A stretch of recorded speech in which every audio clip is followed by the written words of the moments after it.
प्यारे बच्चों नमस्कार। स्वागत है आप सभी का आपके प्यारा सा स्टडी प्लेटफॉर्म एडू संग्रह यूट्यूब चैनल पर। मैं उम्मीद करता हूं कि आप सब लोग बहुत अच्छे होंगे। सो प्लीज हंसते रहिए, मुस्कुराते रहिए, स्वस्थ रहिए और खूब मन लगा के पढ़ाई करते रहिए। आज आप सबके साथ में संधि का एक ट्रिक आप लोगों को देने जा रहा हूं, जिसके माध्यम से आप किसी भी परीक्षा की तैयारी कर रहे हैं, चाहे आप एकेडमिक में है या कॉम्पिटिटिव में है, यानी कि क्लास 8, 9, 10, 11, 12 अथवा किसी भी कॉम्पिटिशन में है, अगर संधि से कोई सवाल पूछता है तो आप जरूर सॉल्व कर पाएंगे। मतलब आप संधि पहचान सकते हैं बहुत ही आसानी से। जो हमारी इस वीडियो को अंत तक जरूर देखिएगा आप सभी लोग। तो चलिए स्टार्ट करते हैं। आप सभी लोग जानते हैं, सबसे पहली बात हम करते हैं कि संधि कहते किसे हैं। थोड़ा सा बेसिक ले लेते हैं। जब दो वर्णों का मेल होता है, वर्णों का मेल, ध्यान रहे, शब्दों का मेल समास में जाता है, परंतु वर्णों का, जब वर्ण आपस में मिलते हैं तब एक नए वर्ण की उत्पत्ति होती है, एक नया विकार होता है, उसको कहते हैं संधि। यानी कि दो वर्णों के मेल से जो विकार उत्पन्न होता है, दो वर्णों के मेल से जो विकार उत्पन्न होता है, दो वर्णों के मेल से जो विकार उत्पन्न होता है उसे संधि कहते हैं, होता है उसे संधि कहते हैं। अब आइए, आप सभी लोग जानते हैं, एक छोटा सा एग्जांपल मैं अगर आपके सामने रखूं तो एक छोटा सा एग्जाम्पल बराबर हम लोग बचपन से ये बनाते आते हैं। विद्या धन आलय विद्यालय, पुस्तक धन आलय पुस्तकालय, इस प्रकार से हम लोग पढ़ते हैं। तो हम देख रहे हैं कि ये जो प्लस का साइन है ना, ये दो वर्णों के बीच है, द्या और आ के बीच है। तो फाइनली आप समझो कि द्या द्या द्या जब बोलते हैं ना तो आ मात्रा आती है, आ और आ मिलकर के आ बनता है। इस प्रकार से द्या और आ मिलकर के भी द्या बनता है, तो ये विद्यालय बन जाता है। यहां दो वर्णों का मेल हुआ है।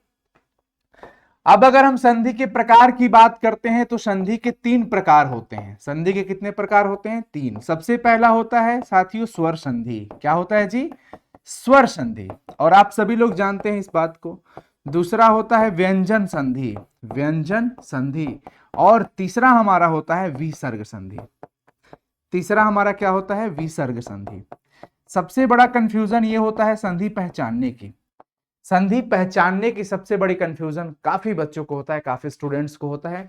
स्वर संधि की आज हम बात करते हैं कि सबसे पहले हम ये समझें कि स्वर संधि की पहचान किस प्रकार से की जाती है। स्वर संधि 5 प्रकार के होते हैं। स्वर संधि कितने प्रकार के होते हैं? 5 प्रकार के होते हैं। हम अभी बात कर रहे हैं स्वर संधि की।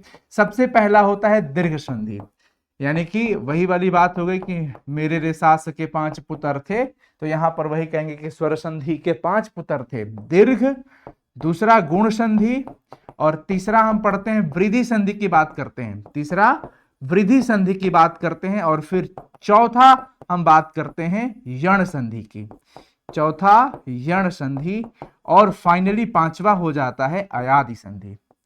पांचवा क्या हो जाता है? अयादि संधि। इस प्रकार से अगर हम बात करें कि भाई संधि कितने प्रकार के होते हैं, तो हम कहेंगे कि संधि के टोटल 5 प्रकार, इसमें स्वर संधि के 5 प्रकार होते हैं। अब इन पांचों प्रकार को हमें सीखना है। हमें अब इन पांचों प्रकार को सीखना है कि हम पांचों प्रकार की पहचान कैसे करें। देखिए जी, आपको कुछ कुछ थोड़ा बहुत फोकस करना है ध्यान रखने के लिए। दीर्घ का मतलब होता है बड़ा। जब भी आप कभी भी दिए गए संधि वाले शब्द में, दिए गए संधि के शब्द के मध्यम वर्ण में आपको ध्यान रखना है, बीच वाले वर्ण में अगर बड़ी मात्रा दिख जाए, चाहे बड़ा वाला आ, मतलब बड़ा वाला आ तो आ ही होता है, बड़ी मात्रा दिख जाए, आ, बड़ी वाली ई, बड़ा वाला ऊ, ये जब भी दिख जाए तो समझ जाना, यानी इसकी मात्रा के हिसाब से बात करें तो किसी वर्ण के साथ ऐसे लगा होगा, ऐसे लगा होगा, या ऐसे लगा होगा, ये मात्रा हो गया इसका। तो दीर्घ संधि की पहचान हम ऐसे ही करते हैं। जैसे अगर आपसे पूछ दिया जाए, मैं छोटा सा एग्जांपल दे रहा हूं, पुस्तकालय, पुस्तकालय, तो आप मध्यम वर्ण की बात करो, का, पुस्तक धन आलय, तो का में क्या आया है? आ की मात्रा दिख गई, तो हम इसे क्या कह देंगे? दीर्घ संधि कह देंगे। क्या कह देंगे? दीर्घ संधि कह देंगे। ध्यान रखेंगे सभी लोग। अगर हमसे कोई पूछता है, बता दीजिए भाई सतीश, सतीश क्या होगा? सतीश, तो सतीश, मध्यम वर्ण में, बीच वाले वर्ण में देखो बड़ी वाली ई की मात्रा दिख गई। अब बड़ी वाली ई दिख गई मतलब ये दीर्घ संधि है। तो इस प्रकार से हम दीर्घ संधि की पहचान कर सकते हैं। सतीश हो गया, नदीस हो गया, पुस्तकालय हो गया, विद्यालय हो गया, हिमालय हो गया, आ ई उ, बड़ी वाली ई बड़ा वाला उ। जैसे अगर मैं आपसे पूछ देता हूं कि भाई भानुदय, भानुदय, भानुदय में बताइए कौन सी संधि, ये किस प्रकार की संधि है?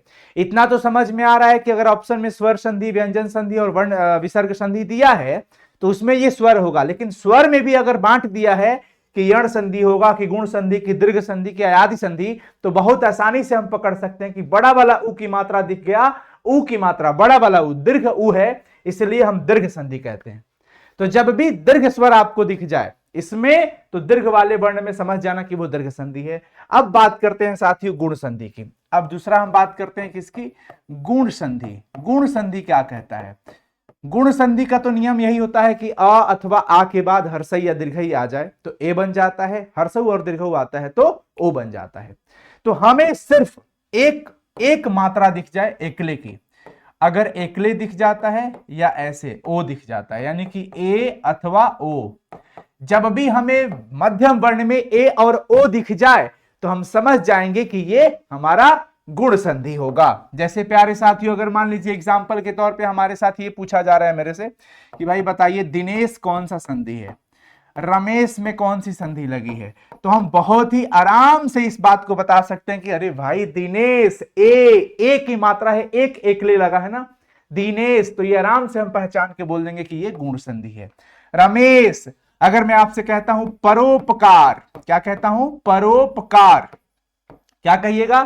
पर धन उपकार। देखिए यहां पे परो ओ आ गया, तो अगर सिर्फ ए अथवा सिर्फ ओ आ जाता है मध्यम वर्ण में तो हम उसको डेफिनेटली कह देंगे कि ये हमारा गुण संधि है। कोई हिचक नहीं होनी चाहिए यहां पे, ये हमारा गुण संधि हो गया। अब गुण संधि की पहचान तो आप आराम से कर लेते हैं। तीसरा हम बात कर लेते हैं वृद्धि संधि की। वृद्धि संधि ये क्या कहता है? इसमें हमारा पहचान कुछ इस प्रकार से होता है कि अगर मात्रा में हमारे पास, जैसे यहां पर ए था, यहां पे ए हो जाएगा, यहां पे ओ था तो यहां पे औ हो जाएगा। वृद्धि मतलब एक मात्रा वृद्धि हो जाएगी, बढ़ जाएगी। इस पे एक मात्रा था एकले, तो इस पे हम क्या कर देंगे? दो गो ऐसे, और औ में भी दो लग जाएगा। इस प्रकार से ये मात्रा अगर ये दिख जाता है, ये अगर दिख जाता है तो हम आसानी से कह सकते हैं कि ये हमारा कौन सा संधि होगा? वृद्धि संधि। जैसे मान लीजिए एग्जाम्पल के तौर पे पूछ दिया गया, क्या पूछ दिया गया कि तथैव पूछ दिया गया, तो हम देख रहे हैं भाई तथैव किस प्रकार, कौन सी संधि है? तो इसका संधि विच्छेद तो तथा धन एव जरूर होगा, तथा धन एव तथैव जरूर होगा, परंतु आप इसमें यह पहचानने को दे दिया जाए कि यह किस प्रकार की संधि है, तो स्वर संधि है। लेकिन स्वर संधि में कौन सी संधि है? तो यह हमारा वृद्धि संधि होगा, क्योंकि हम अपनी ट्रिक पर हैं, ट्रिक को फॉलो कर रहे हैं। तथैव ए दिख गया, दो एकले की मात्रा दिख रही है, तथैव हो गया, तो ए दिखने के कारण हम इसको क्या कह देंगे कि ये वृद्धि संधि है। मान लीजिए आपसे कोई कह देता है सदैव, क्या कह रहा है? सदैव, तो यहां पर देखो दो एकले की मात्रा ए दिख गया, तो हम तुरंत कह देंगे कि भाई ये हमारा वृद्धि संधि है। क्या है? वृद्धि संधि है। मान लीजिए वनौषधि कोई कह दिया, वनौषधि, तो वनौषधि में देखो औ आ गया, वनौ औ, यहां पर देखिए औ की मात्रा आ गई, तो ये वृद्धि संधि हो गया। इस प्रकार से आप वृद्धि संधि की भी पहचान आराम से कर सकते हैं। चौथा हमारे पास आता है यण संधि। क्या आता है? यण संधि। यण संधि कहता है इको यणची, ये क्या कहता है? यण संधि कहता है कि भाई अगर य र व के साथ, मतलब आधा वर्ण के साथ य र व आ जाए, आधे वर्ण के साथ, ये ट्रिक है इसका, आधे वर्ण के साथ, आधे वर्ण के साथ क्या आ जाए? आधे वर्ण के साथ या तो य आ जाए, या तो र आ जाए, या तो फिर व आ जाए। ठीक है ना? तो इस प्रकार से यह हमारा ट्रिक होगा। जैसे मान लीजिए आ गया इत्यादि, इत्यादि लिख दिया गया, अब पूछा जा रहा है किस प्रकार का ये संधि है, तो हम आसानी से कह सकते हैं कि आधा त के साथ यह आया है, आधे वर्ण के साथ यह आ जाए, चाहे र आ जाए, चाहे वह आ जाए, तो हम इसको क्या कहते हैं कि यण संधि है। जैसे मान लीजिए इत्यादि के अलावा पूछ दिया गया अत्यधिक, क्या पूछ दिया गया? अत्यधिक। अत्यधिक किस प्रकार की संधि है भाई? तो देखो आधा त के साथ यह आ गया, अत्यधिक, तो इस प्रकार से ये हमारा यण संधि है। अगर मान लीजिए कोई पूछ देता है आपसे अन्वय, अनुधन अय अन्वय, आधा न के साथ व आ गया तो आधे वर्ण के साथ या तो य आ जाए, नहीं तो र आ जाए, नहीं तो व आ जाए, तो हम उसको कह देंगे जी यड़ संधि। क्या कह देंगे? यड़ संधि। अब हमारे पास पांचवे की जब हम बात करते हैं, पांचवा हमारा हो जाता है अयादि संधि। लास्ट पांचवा हमारा हो जाता है अयादि संधि। और मैं आशा करता हूं कि आप लोग बहुत कम समय में इन चीजों को सीख जाएंगे। अयादि संधि, अयादि संधि में जब भी एग्जाम्पल मिलेगा तो अक्सर 3 अक्षर हमारे सामने प्रस्तुत किए जाते हैं। अक्सर इसका एग्जाम्पल 3 अक्षर के होते हैं। जरूरी नहीं है कि 3 अक्षर वाले सारे अयादि संधि होंगे, जैसे दिनेश महेश में भी 3 अक्षर ही दिख रहा था, परंतु हम उसको नहीं कह सकते हैं कि वो अयादि संधि है। अयादि संधि की एक पहचान यह भी है कि इसका 3 अक्षर, प्रायः मैं लिख सकता हूं कि ये प्रायः 3 अक्षर में देखने को मिलता है, प्रायः 3 अक्षर में देखने को मिलता है। दूसरी बात कि इसमें हमेशा क्या मिलेगा? य और व मिलेगा। और अगर मैं इनको पूरा डिटेल करूं तो य पता है किस रूप में मिलेगा? अय अथवा आय के रूप में। व मिलेगा 2 रूप में, अव अथवा आव के रूप में। अब इसका एग्जाम्पल देखिए, अगर आप य व भी पहचान लेते हैं ना तो बहुत एनफ है, मजेदार हो जाएगा, इतना काफी है। ये हमारा मूल बात है। आइए देखिए, जैसे मैं आपसे पूछता हूं कि भाई पवन कौन सी संधि है? पवन अयादि संधि है। देखो व आ गया, एक तो 3 अक्षर दिख रहा है, प्लस में व दिख गया, व। अब पवन, तो पवन को पढ़ोगे ना तो अव वाला आएगा, पव अव आ रहा है। तो इस पे ज्यादा फोकस नहीं करने का, य और व दिख जाए। जैसे मान लीजिए आपसे पूछ दिया गया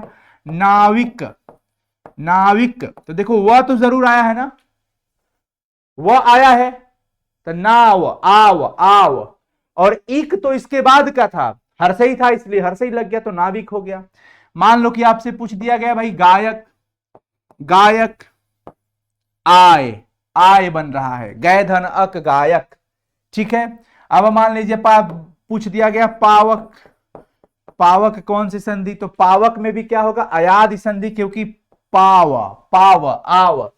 तो इस प्रकार से आप सभी लोग स्वर संधि की पहचान बहुत ही आसानी से कर सकते हैं, क्योंकि स्वर संधि के ही प्रकार होते हैं 5। बाकी व्यंजन में तो रूल होते हैं, उसको हम लोग आगे अगले पार्ट में देखेंगे।